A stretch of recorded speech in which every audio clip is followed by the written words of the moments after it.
सोलापुरात एक मन हेलावून टाकणारी घटना उघडकीस आली आहे। सोलापूरच्या श्री छत्रपती शिवाजी महाराज सर्वोपचार रुग्णालय, ज्याला आपण सिव्हिल हॉस्पिटल म्हणून ओळखतो, दिनांक 6 मार्च 2026 दुपारची वेळ, सर्व कंत्राटी कर्मचारी आपापल्या कामात व्यस्त असताना एक दुःखद बातमी कानावर पडली।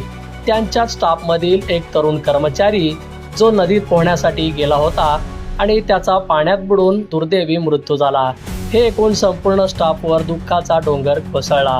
एका सहकार्याच्या अशा अकाली मृत्यूने सर्वजण हादरून गेले। आकाश जगदीश कोळी, वय वर्ष 24, राहणार उत्कर्ष नगर 2 नंबर, झोपडपट्टी, विजापूर रोड, सोलापूर असे मयत तरुणाचे नाव आहे। चनगाव तालुका इंडी, जिल्हा विजापूर येथील भीमा नदीच्या पाण्यात पोहण्यासाठी गेला असता पाण्यात बुडून त्याचा दुर्दैवी मृत्यू झाला। पण मित्रांनो, दुर्दैवाची गोष्ट येथे संपली नाही।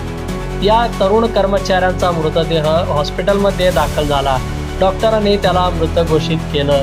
आता मृतदेह शवविच्छेदनासाठी OPD विभागातून पोस्टमॉर्टम विभागाकडे नेला जात होता, पण रस्त्यावरील मोठमोठ्या खड्ड्यांमुळे स्ट्रेचरचा एक चाक मध्येच तुटला। मृतदेह खाली पडण्याच्या स्थितीत आला, पण इतर कर्मचाऱ्यांनी तत्परतेने हात लावून तो सांभाळला। शेवटी सर्व कंत्राटी कर्मचाऱ्यांनी मृतदेह हातावर उचलून पोस्टमॉर्टम विभागात नेला। हे दृश्य पाहून मन सुन्न होतं।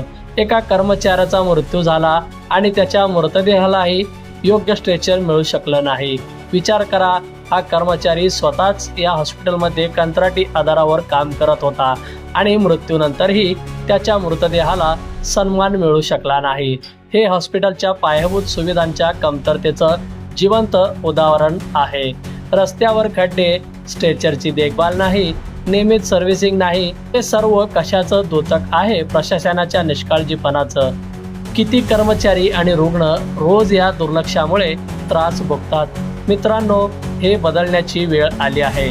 सिव्हिल प्रशासनाला जाग यावी म्हणून आपण सर्वांनी आवाज उठवूया। रस्त्याची तातडीने दुरुस्ती करा, स्ट्रेचरची नियमित देखभाल सुनिश्चित करा।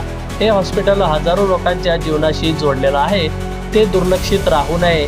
कमेंटमध्ये तुम्हाला काय वाटतं ते सांगा, शेअर करा ही स्टोरी आणि टॅग करा संबंधित अधिकाऱ्यांना।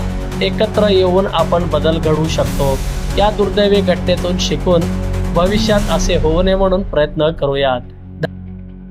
बंधुप्रेम न्यूज चॅनलला लाईक, सबस्क्राईब व बेल आयकॉन दाबायला विसरू नका। धन्यवाद।